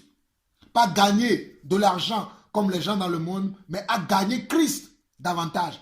Plus on gagnera Christ, plus Satan ne pourra plus nous nuire. moins on gagnera Christ, moins on sera l'objet de Satan. Mais plus on gagnera Christ, plus Satan fuira loin de nous. Gagnons Christ. Et le verset 10 dit ceci, car nous sommes son ouvrage, ayant été créés en Jésus-Christ pour de bonnes œuvres que Dieu a préparées d'avance afin que nous les pratiquions. Nous avons été créés en Christ. Et les œuvres que nous devons créer, nous devons pratiquer aussi, ont été créées d'avance en Jésus-Christ afin que nous les pratiquions. Ces œuvres, ce ne sont que la parole. C'est ces œuvres-là qui font que nous sommes là aujourd'hui. Je ne te connaissais pas, toi, ma soeur Joséphine, ni mon frère Patrick, ni mon frère Pierre-Yves. Patrick le disait tout à l'heure. Le jour où il était venu chez Alain Patrick pour se baptiser, il ne savait pas que ce jour-là, je serais là. Ça faisait des mois que je ne me suis plus rendu chez mon frère Patrick, Alain Patrick. Mais ce jour-là, j'étais parti là-bas juste pour les encourager. Et quand je suis venu ce jour-là, par la grâce de Dieu, j'avais rencontré le frère Patrick et son épouse le jour-là. Le frère Pierre-Yves non plus, je ne le connaissais pas. C'est par un mail que le frère Alain Patrick m'a contacté qu'il y a un frère qui veut vraiment qu'on parle avec lui. Je pense qu'il est plutôt proche de chez toi. Si tu peux aller le voir, va le voir. Et tout ça, on l'a fait à cause de l'amour de Dieu. Donc, continuons à aimer Dieu. Même toi, la sœur Joséphine, je ne te connais pas. Un jour, j'ai reçu ton message par Skype. Et c'est comme ça qu'on s'est connus. Et là, dernièrement, tu as dit, tu vas venir chez moi. Gloire à Dieu si tu viens. Mais je veux te dire aussi que je ne suis pas ton seul frère à Paris. Voici tes autres frères maintenant. Dès aujourd'hui, tu peux même prendre leurs coordonnées, les appeler, parler avec eux, vous encourager mutuellement. Si tu peux même aller chez eux, nous sommes une famille, nous sommes nombreux sur la face de la terre. Des fois, quand j'entends les frères me dire, quand tu viens au Canada, t'inquiète pas, tu as une maison là-bas. Tu viens aux États-Unis, t'inquiète pas, tu as une... Ça, je me dis, waouh, Seigneur, moi qui avait perdu mon père à 11 ans, aujourd'hui, j'ai une famille partout dans le monde. J'ai une famille partout dans le monde parce que je suis comment? Chrétien. Voici le privilège quand on est chrétien. Nous avons une famille partout dans le monde. Si je descends à Marseille aujourd'hui, tu es là-bas. En plus, j'ai encore d'autres frères à Marseille, d'autres soeurs à Marseille, même à côté. On est nombreux maintenant sur la face de la terre. Et c'est pour cela que nous sommes obligés de nous aimer les uns les autres et de pratiquer. N'oublions pas les œuvres justes que Dieu a préparées d'avance afin que nous les pratiquions. Et la première de ces œuvres, c'est quoi? L'amour. Aimer son prochain.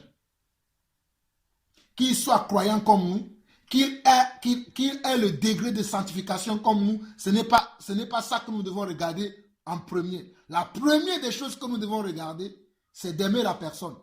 Même s'il n'a pas encore le niveau de sanctification comme nous devons le considérer et être patient avec lui et lui montrer l'amour de Dieu afin que lui aussi puisse être touché par la parole de Dieu afin d'avoir le même niveau de sanctification à laquelle nous aspirons.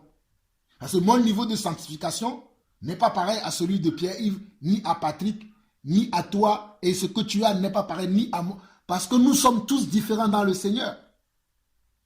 Ça, c'est la diversité même de Dieu. Mais Dieu a besoin de chacun d'entre nous. Je ne peux pas dire que je n'ai pas besoin de toi, ma soeur Joséphine, comme je ne peux pas dire que je n'ai pas besoin de Patrick, et vice-versa. Nous avons besoin, c'est pour cela d'ailleurs que la Bible dit, édifiez-vous les uns les autres, exaltez-vous les uns les autres. Pas plus tard que vendredi soir, je parlais avec mon frère Barouani. On a fait 3 heures au téléphone. 3 heures ou 4 heures même. On parlait par Skype, plutôt par Skype. On a fait 3 heures et on parlait tellement qu'il s'est dit waouh. Et il me disait, frère, c'est vrai la parole de Dieu. Qu'on ne peut pas vivre tout seul. Parce qu'il y avait des choses que moi je comprenais, que lui ne comprenait pas. Il y avait des choses que lui il comprenait, que moi aussi je ne comprenais pas. Et en parlant, en s'exhortant, on s'est tellement édifié qu'on s'est dit non. Il faut qu'on s'appelle tout le temps. Il faut qu'on s'édifie tout le temps. Il faut qu'on se donne des conseils tout le temps. Parce que c'est pour cela que la Bible dit dans 1 Corinthiens chapitre 11 que nous connaissons en partie. Parce que les choses que moi je connais, ce n'est pas les choses que le frère Banari peut connaître les mêmes choses. Mais il peut connaître plus que moi. Et ce que moi aussi je connais, ce n'est pas la même chose. Mais j'ai besoin de ce qu'il lui connaît pour ajouter à ce que moi je connais, et lui aussi il a besoin de ce que moi je connais pour ajouter à ce que lui aussi connaît. Mais si je me dis que non, je n'ai pas besoin de lui, comment est-ce que je peux arriver? C'est pour cela que la Bible dit que nous connaissons en partie. Qui est la personne qui ne connaît pas en partie? C'est Jésus lui-même. Mais nous, les hommes qui sont sur la terre, peu importe les œuvres que nous allons accomplir, gardons dans la tête que nous connaissons en partie. Mais que quand l'Église est unie comme nous sommes unis aujourd'hui, là, c'est là où la connaissance peut devenir complète parce que tel vient avec ce qu'il a, l'autre vient avec ce qu'il a. Et ensemble, nous formons. C'est pour cela que Jésus dit que je bâtirai mon Église. Et les séjours des morts ne prévaudront point contre elle. Là où l'église de Dieu est bâtie, je dis bien, hein, je ne parle pas des églises, des soi-disant églises qu'on voit aujourd'hui. La vraie église de Dieu, lorsqu'elle est bâtie comme Jésus veut qu'elle soit bâtie, avec les vrais fondements, la vraie parole, je vous assure que là, rien ne pourra faire tomber cette église. Et c'est moi j'aspire à cette église. C'est pour cela que quand je parle avec les frères, je dis c'est ça que nous devons aspirer. Aujourd'hui, les gens sont dans la connaissance. Je vais faire tel enseignement, on va dire que moi je connais plus que l'autre. Je vais parler comme ça. Ça, ce n'est pas l'église, ça.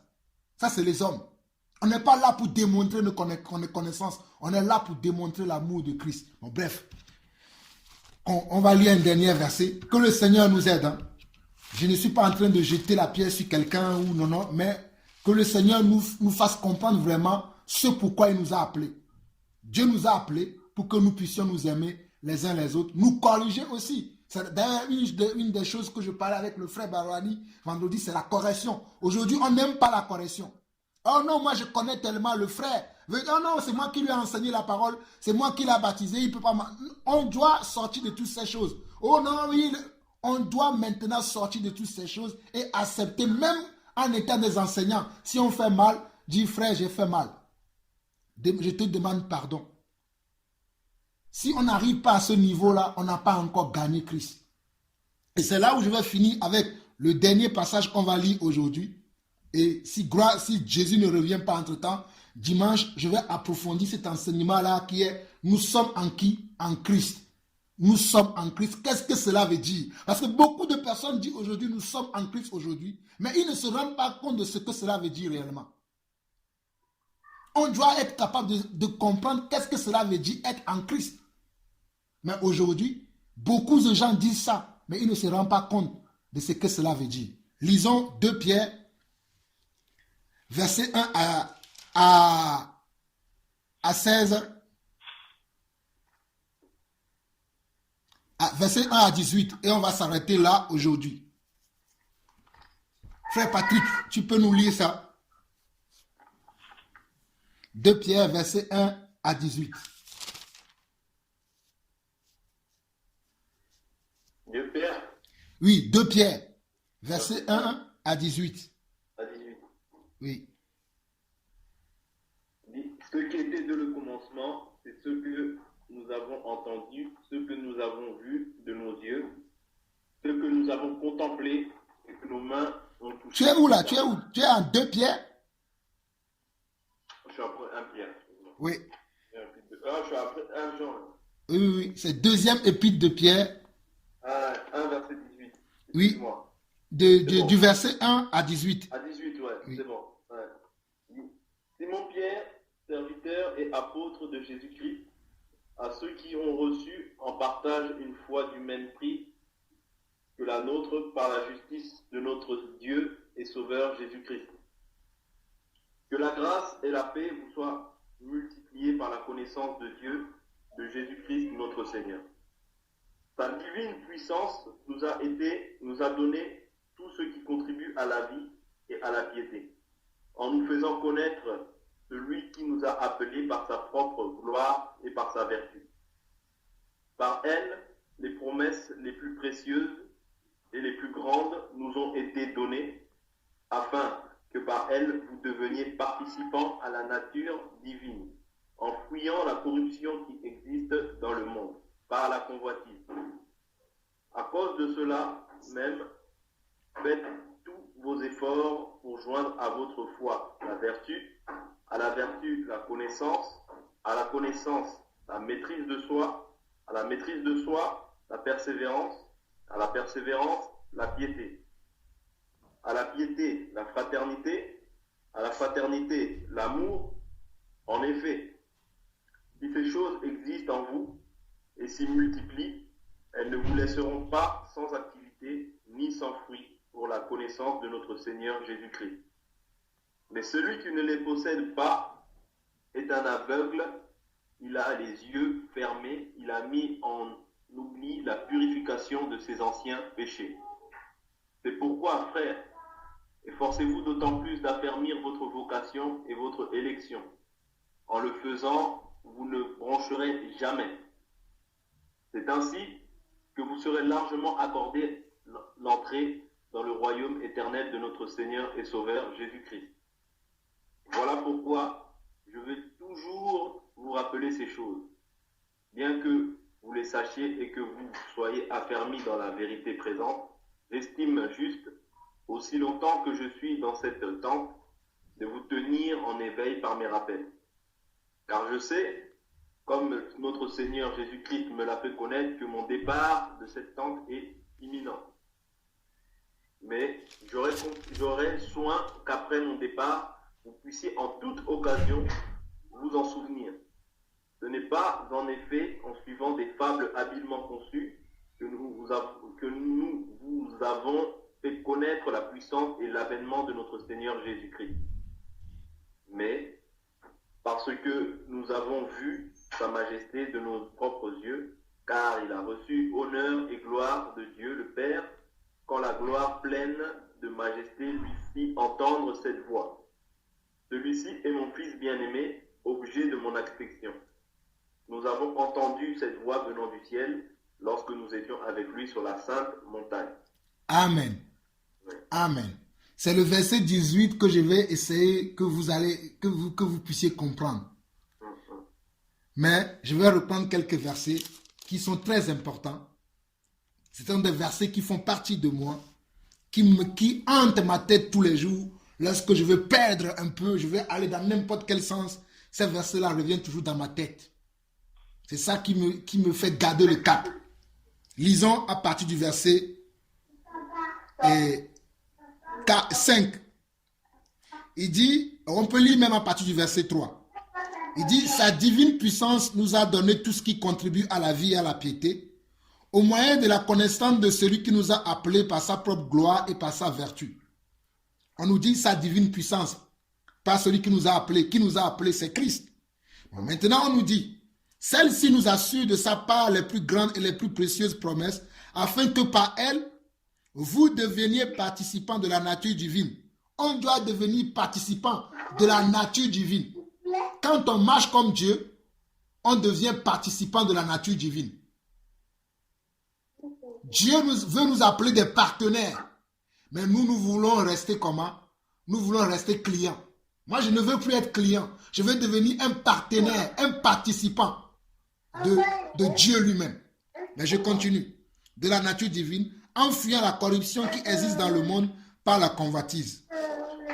À cause de cela même, faites tous vos efforts pour joindre à votre foi la vertu, à la vertu la connaissance, à la connaissance la maîtrise de soi, à la maîtrise de soi la patience, à la patience la piété, à la piété l'amitié fraternelle, à l'amitié fraternelle l'amour. C'est ces choses que je disais tout à l'heure, que beaucoup aujourd'hui n'ont plus la vertu. Il n'y a plus de connaissance, il n'y a plus de maîtrise de soi, il n'y a plus de la patience, il n'y a plus de la piété, et n'en parlons même pas de l'amitié fraternelle pour parler de l'amour. Les gens s'autosuffisent aujourd'hui. Parce qu'ils ont, oui, peut-être qu'ils ont la connaissance. Mais ils n'ont pas ajouté à leur connaissance la maîtrise de soi. Lorsque tu as de la connaissance et que tu n'as pas la maîtrise de soi, tu vas être dans l'orgueil. J'étais comme ça avant, quand Dieu m'a fait comprendre que Jean-Paul, ce n'est pas parce que tu as de la connaissance que tu es au-dessus des autres. Parce que cette connaissance que tu as, je peux te faire perdre ta mémoire aujourd'hui même. Tu ne sauras plus rien. Quand tu vas parler, ta parole ne touchera même plus personne. Tu seras ridicule devant les gens.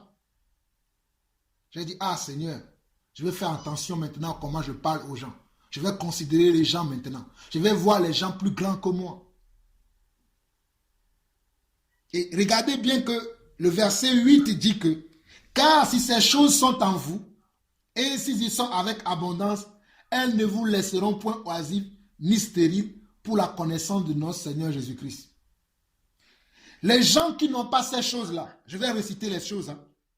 Il dit la vertu, la connaissance, la maîtrise de soi, la patience, la piété, l'amitié fraternelle et l'amour. Il dit que si ces choses-là ne sont pas en vous en abondance, vous serez comment? Oisifs et stériles. Et beaucoup de chrétiens sont dans l'oisiveté aujourd'hui.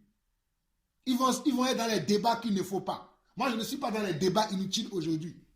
Les débats qui n'ont ni queue ni tête, des vidéos. Tu vois, certaines choses, on doit maintenant être dans l'amour, apporter l'amour aux gens, apporter la connaissance, apporter la vertu aux gens, que d'être dans les débats. Mais aujourd'hui, c'est ce qu'on voit. Bon. Mais celui en qui ces choses ne sont point, est comment? Est aveugle. Beaucoup croient aujourd'hui qu'ils ne sont plus aveugles. Mais ils sont encore aveugles parce que ces choses ne sont pas en eux avec abondance. Mes frères, je suis en train de vous parler de moi lorsque le Seigneur m'a dit que tu penses que tu n'es pas aveugle. Mais tu es aveugle parce que ces choses ne sont pas en toi en abondance. Alors je me suis dit, je vais travailler pour que ces choses soient en moi en abondance. Je n'ai même pas encore fini de travailler. Je partage avec vous. Travaillons ensemble pour que ces choses soient en nous en abondance afin que nous ne soyons pas aveugles. Le pire des choses que je n'aime pas, c'est prétendre être quelqu'un qu'on n'est pas. Et beaucoup de chrétiens pensent aujourd'hui qu'ils sont des gens alors qu'ils ne sont rien aux yeux de Dieu parce qu'ils sont aveugles. Être aveugle, cela veut dire quoi? Tu ne vois rien. Mais tu crois voir. Mais tu ne vois pas. Et nous devons demander la grâce du Seigneur. Nous devons nous agenouiller encore devant le Seigneur. Et nous devons nous humilier encore davantage et savoir en qui nous sommes. Comment est-ce qu'on sait ces choses? Je continue. L'apôtre dit, c'est pourquoi, frère, appliquez-vous d'autant plus à affermir votre vocation. On doit s'appliquer, comme la sœur Joséphine disait tout à l'heure, que nous ne pensons pas que nous avons déjà gagné. Nous devons nous appliquer encore. Application sur application. Application sur application. Chaque jour, chaque heure, chaque minute, chaque seconde qui passe, application sur application. Pourquoi? Pour affermir notre vocation et notre élection. Car en faisant cela, vous ne blanchirez jamais. Vous ne blanchirez jamais. C'est ainsi en effet que l'entrée dans le royaume éternel de notre Seigneur et Sauveur Jésus-Christ vous sera comment? Largement accordée. Parce que si tu ne t'appliques pas, le royaume des cieux ne te sera pas largement accordé. Tu seras limite pour entrer. Quelqu'un qui travaille tous les jours, prenons l'exemple d'un sportif. Un sportif qui s'entraîne tous les jours, le jour où il va aller sur le terrain, lorsque les gens seront essoufflés, lui sera encore en forme. Parce qu'il s'applique tous les jours en s'entraînant. Et c'est la même chose que nous, en tant que croyants, nous devons faire. En tant que disciples ou chrétiens, c'est la même attitude, le même comportement que nous devons avoir en travaillant tous les jours sur notre caractère, nos vices cachés que moi je ne connais pas, que vous aussi vous ne connaissez pas. Parce qu'on parle comme ça, nous tous. Mais nous avons encore des vices cachés, les uns les autres, que nos frères, les sœurs ne connaissent pas. Quand tu es tout seul chez toi, qu'est-ce que tu fais? C'est bien vrai de parler comme ça, mais quand on est tout seul, c'est là que le Seigneur, lui, nous voit. Parce que les frères ne voient pas. Mais lui nous voit. Il voit l'état vraiment de notre cœur. C'est là où nous devons beaucoup travailler. Que Dieu nous aide. Verset 12. Voilà pourquoi je prendrai soin de vous rappeler ces choses, bien que vous les sachiez et que vous soyez affermis dans la vérité présente. Mes frères, je ne suis pas en train de venir jeter un marteau sur la tête de quelqu'un. Je sais que toutes ces choses, vous les savez déjà. Mais c'est juste un rappel pour moi-même et pour vous aussi. Ce n'est pas parce que c'est moi qui parle que moi je suis déjà arrivé. Dieu m'a rappelé cela et je partage avec vous. Celui qui a envie, qu'il prend. Celui qui n'a pas envie, qu'il ne prend pas. Mais moi je travaille. Je me lève pour travailler. Verset 13. Et je regarde comme un devoir aussi longtemps que je suis dans cette tente de vous tenir en éveil par des avertissements, car je sais que je la quitterai subitement, ainsi que notre Seigneur Jésus-Christ me l'a fait connaître. Mais je reçois qu'après mon départ, vous puissiez toujours vous souvenir de ces choses. L'apôtre savait même qu'il allait mourir.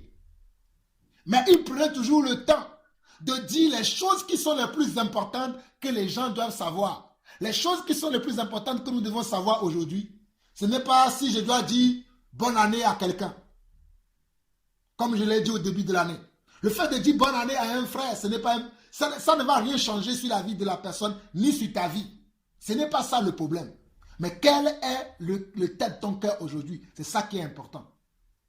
Laissons ces choses, bonne année, ceci, cela. Bon, je ne dis pas que nous devons fêter la bonne année, comprenez ce que je suis en train de dire. Mais il y a des gens qui sont là à perdre du temps sur ces sujets-là. Oh non, bonne année, ceci, cela. On s'en fout de bonne année. Nous savons déjà que nous sommes dans l'année de grâce. Mais quand nous sommes dans l'année de grâce, qu'est-ce que nous devons faire dans cette année de grâce? C'est de travailler sur notre vie. Au lieu d'être là, oui, l'autre a dit bonne année, moi je ne crois pas à bonne année, on s'en fout. Ce n'est pas ça l'essentiel. Bon, bref, que celui qui a des oreilles pour entendre, entend comment le Seigneur veut nous conduire. Verset 16. Ce n'est pas en effet en suivant des fables habilement conçues que nous avons fait connaître la puissance et l'avènement de notre Seigneur Jésus-Christ, mais c'est comme ayant vu sa majesté de nos propres yeux. Car il a reçu de Dieu le Père honneur et gloire, quant à la gloire magnifique qui lui fit entendre une voix qui disait « Celui-ci est mon fils bien-aimé, en qui j'ai mis toute mon affection. » Et nous avons entendu. Regardez ce que l'apôtre dit. Et nous avons entendu. Oh, ce verset, je vais encore le souligner dans ma Bible. Et nous avons entendu cette voix venue du ciel lorsque nous étions avec lui sur la montagne. Mes frères, vous dites que vous êtes avec Jésus-Christ. Est-ce que vous attendez Jésus vous parler? Aujourd'hui, c'est là où je finis. Hein. Ce n'est pas grand-chose. On continuera, si Dieu le permet, le dimanche prochain. Mais est-ce que vous avez déjà entendu le Seigneur Dieu vous parler? Si vous l'avez déjà entendu vous parler, qu'est-ce qu'il vous a dit? Si vous avez entendu ce qu'il vous a dit, pratiquez-vous ce qu'il vous a dit? Parce que l'apôtre Pierre vient de dire que ce qu'il vient de raconter, ce n'est pas des fables habilement conçues, ce n'est pas quelque chose qu'il a entendu, un frère dit et lui aussi il vient répéter. Mais c'est des choses que lui-même il a entendues lorsqu'il était sur la montagne avec Jésus-Christ. Quand est-ce que vous et moi nous allons monter sur la montagne pour rencontrer le Seigneur? Quand est-ce que nous allons, nous, à notre tour, aller sur la montagne pour rencontrer le Seigneur, entendre le Seigneur nous parler, entendre le Seigneur nous convaincre de nos péchés, entendre le Seigneur nous dire dans quelle direction nous devons aller, quand est-ce que nous allons le faire? C'est là où moi je me situe aujourd'hui. Je suis sur la montagne. Je veux entendre sa voix. Je suis sur la montagne. Je veux entendre qu'il me dise, va dans cette direction, au lieu de suivre toujours les gens. Comprenez-moi, je ne dis pas qu'on ne doit pas écouter les gens ou de suivre les gens. Mais nous devons être capables, nous-mêmes, d'écouter la voix de Dieu. Nous devons être capables, nous-mêmes, de sentir la présence de Dieu. Sinon, quelqu'un viendra avec la présence de quelqu'un d'autre et nous dira que ça, c'est la présence de Dieu. Et puisqu'on n'a jamais connu la présence de Dieu, puisqu'on n'a jamais entendu Dieu nous parler, on va entendre un homme, on va dire c'est Dieu, alors que ce n'est pas Dieu. C'est ce que Pierre essaie de faire comprendre à des gens. Il dit nous-mêmes, nous avons entendu cette voix lorsque nous étions avec lui. Nous-mêmes, nous avons entendu. Quand est-ce que nous aussi, nous allons entendre à notre tour maintenant la voix de Dieu? Dieu nous parle tous les jours, mais nous ne voulons pas entendre. Comme lorsque Dieu parlait au peuple, il parlait au peuple au travers de Moïse.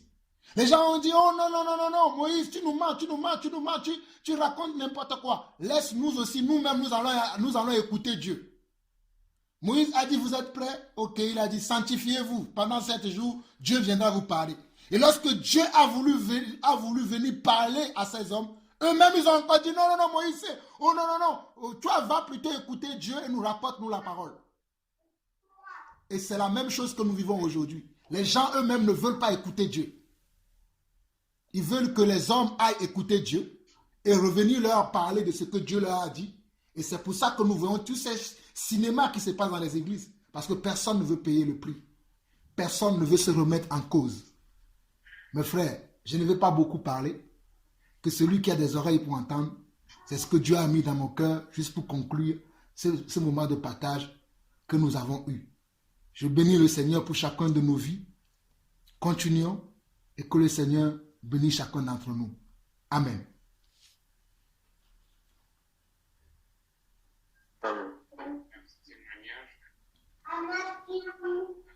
Ça ira assez vite. Certains thèmes qu'on a abordés aujourd'hui, on va croire qu'on est quelque chose, ça. Bon, je vous dis, vous savez pas. Mon Seigneur allait diriger la réaction. Donc, bon, là, je pense que ce sera possible. En fait,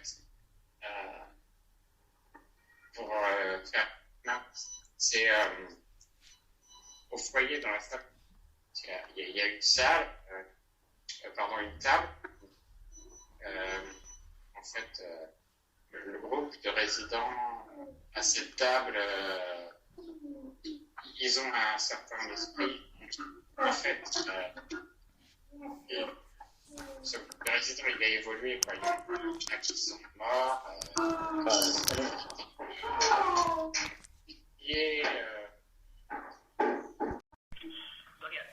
Skype ou pas Skype, je pourrais toujours témoigner, gloire à Dieu. Tout à fait. Comme je disais tout à l'heure aux frères que ça c'est quelque chose de très... c'est pas étonnant pour moi en fait ce qui arrive là. Car j'ai déjà témoigné avec un frère. Et la veille de mon témoignage en fait, il y a carrément tout... Bon, déjà dès qu'il a fallu que je me suis connectée sur Skype. Une fois que j'ai appuyé sur appeler, bah, mon ordinateur s'éteint. Et carrément tout mon quartier, mais tout mon quartier, on était dans le noir pendant environ 3 heures. Et à cette époque-là, j'avais pas le numéro du frère, donc j'ai appelé en fait le frère Georges des États-Unis pour qu'il prévienne justement le frère Barouani. Et du coup, je leur ai demandé à ce qu'ils prient avec moi parce que l'ennemi essayait de me déstabiliser, mais qu'il ne réussirait pas. Et quelques temps après, tout est redevenu à la normale. Donc on a pu régler un peu les derniers détails concernant la technique. Et le lendemain, par la grâce de Dieu, j'ai pu témoigner. Donc, quoi qu'il arrive là, il faut qu'on soit serein, donc tranquille quoi. Donc, je ne sais pas si vous avez entendu lorsque je vous ai dit que j'étais une fêtarde. Est-ce que vous me suivez à partir de là? Oui. Oui. J'étais une grande fêtarde. Donc, disons, le week-end, c'était... En plus de ça, non seulement j'étais fêtarde, mais en plus de ça, je suis mère. Et étant donné que je ne suis pas avec le père de mon fils, pendant les week-ends, mon fils, il était avec son père. Donc, disons, ce week-end-là, c'était, entre guillemets, la liberté, on fait ce qu'on veut. Donc moi, j'allais toujours dans les boîtes, là, des choses comme ça. Et un jour, une amie à moi qui vivait à Marseille et qui est partie parce qu'elle avait fait une rencontre, finalement, elle avait décidé de revenir parce que ça n'avait pas marché.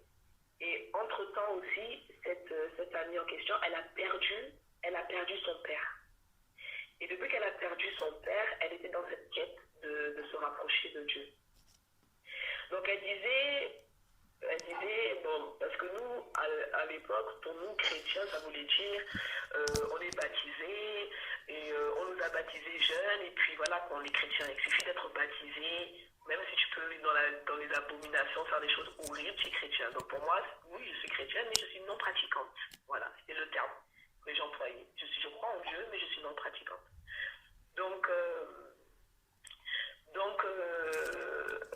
elle m'avait suggéré qu'on y aille les dimanches et qu'une fois qu'elle serait sur Marseille, on aille faire différentes églises comme ça et à un moment donné où la prédication serait forte, et bien on resterait quoi. Donc on a fait un peu les églises, un peu des alentours, plutôt les églises évangéliques. Hein. On est allé vers les églises libres, on avait essayé les églises où il n'y a que des noirs, où ça fait que du cinéma, machin. On a été vers les églises arméniennes. À un moment donné, on a atterri à l'église, libre. Donc ça allait à peu près, mais jusqu'au jour où elle m'avait invité à aller à une église qui s'appelle l'Assemblée de Dieu. Donc disons qu'on a posé notre pied à terre là-bas. Le pasteur prêchait, pour nous c'était émouvant, nous avons la chair de poule, donc pour nous c'était là, le Seigneur était là, parce qu'étant donné qu'on avait la chair de poule, pour nous ça veut dire voilà, le Seigneur est là. Donc malgré cela, moi je continuais toujours dans ma vie, hein, j'allais toujours dans les soirées, j'étais toujours une fêtarde, mais à la différence que le dimanche matin, bien entendu, je me levais pour aller, bien sûr, louer le Seigneur, comme je pensais. Et on y allait, elle ne pouvait pas parce qu'elle, par rapport à son travail, elle travaillait le dimanche. Et donc du coup, elle avait arrêté un peu à aller. Mais moi, je continuais à aller. Je m'étais prise au jeu en disant, pour moi, c'était, je dirais pas que c'était un jeu, mais disons, le fait d'être là-bas, ça voulait dire que, voilà, il y avait quelque chose qui commençait, quoi. Il y avait quelque chose qui allait changer ma vie. Donc, je me suis intéressée petit à petit à m'inscrire aux études bibliques, aux préparations au baptême et tous ces trucs.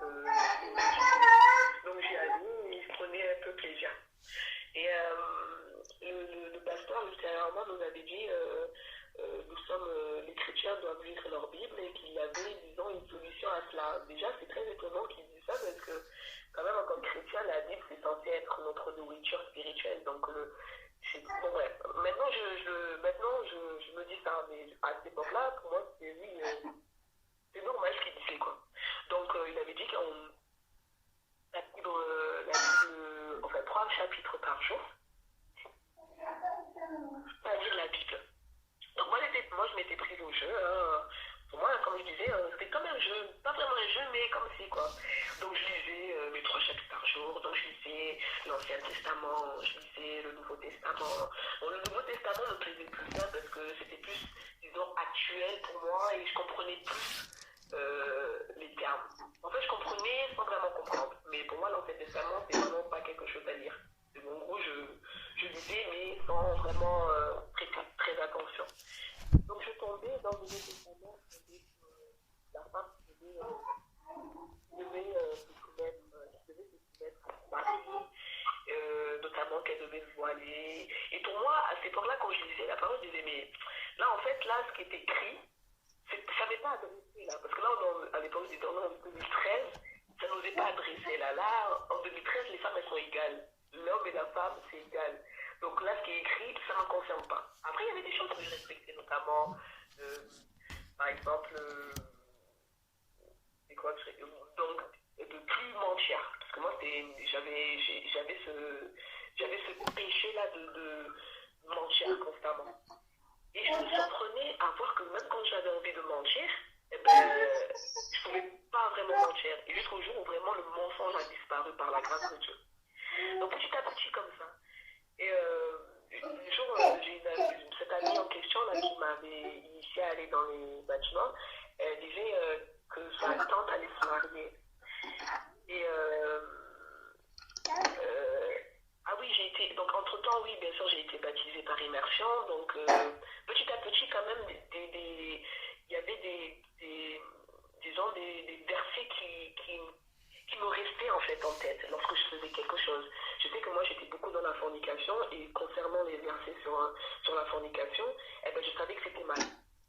Donc j'avais donc une semaine avant de me baptiser, j'avais par exemple dit, bon, j'étais disons, une ou à 2 semaines avant de me faire baptiser. On était retournés ensemble comme ça. Et la semaine avant le baptême, je lui avais dit non, là, ce que je fais, c'est mal. Donc, on arrête là, moi, je peux pas. Donc, à moins qu'on se marie, mais là, on peut pas. Donc, on avait terminé l'histoire comme ça.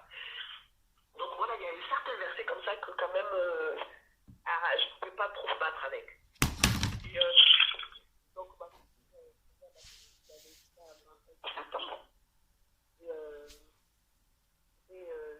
j'étais dans un local là avec un certain prophète qui a annoncé des prophéties mais carrément anti-bibliques. Et là j'ai su que j'avais pas vraiment, j'avais pas le terme, maintenant je le sais, mais j'avais quand même un petit discernement à ce moment-là. Parce que pour moi, ce qu'il disait là, c'était complètement une hérésie. Et c'était de la folie en fait. J'étais là, mais je disais à ma copine, mais qu'est-ce qu'on fait là? Elle me disait, mais c'est rien, t'inquiète. Les Africains, tu sais comment ils sont, ils aiment bien faire du cinéma. Là. Mais plus ils disaient des choses, il y avait une femme qui prophétisait, elle faisait genre, comme si c'était un film en fait. Elle faisait comme si elle était possédée. Je dis, ah, c'est où là? En plus, j'étais avec mon fils là, ce jour-là. Je dis, mon Dieu, j'ai attiré où? J'ai attiré ça. Et du coup, bon, j'écoutais sans écouter, hein, mais à un moment donné, elle dit, ouais, on va rester, on va manger. Je dis, moi je mange pas, là, moi je mangeais. Du coup, j'ai pris mon fils, on est parti. Et le prophète en question, il était dehors quand moi je suis sortie. Il me regardait, et du coup, il a serré la main à mon fils. Et je regardais comme ça, un peu mal à l'aise, mais quand même, je lui ai quand même dit que Dieu vous bénisse. Il m'a dit toi aussi, et je suis repartie. Et donc à ce moment-là, j'ai su qu'il y avait des choses bizarres quand même qui se passaient, même au sein des églises qu'on croit être une église en fait. Et du coup, ce moment-là, je l'avais partagé à un pasteur stagiaire.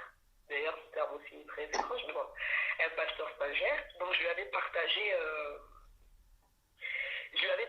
mon témoignage. Je lui avais dit qu'effectivement, dans le christianisme, il y avait beaucoup de différences et que voilà. Attends.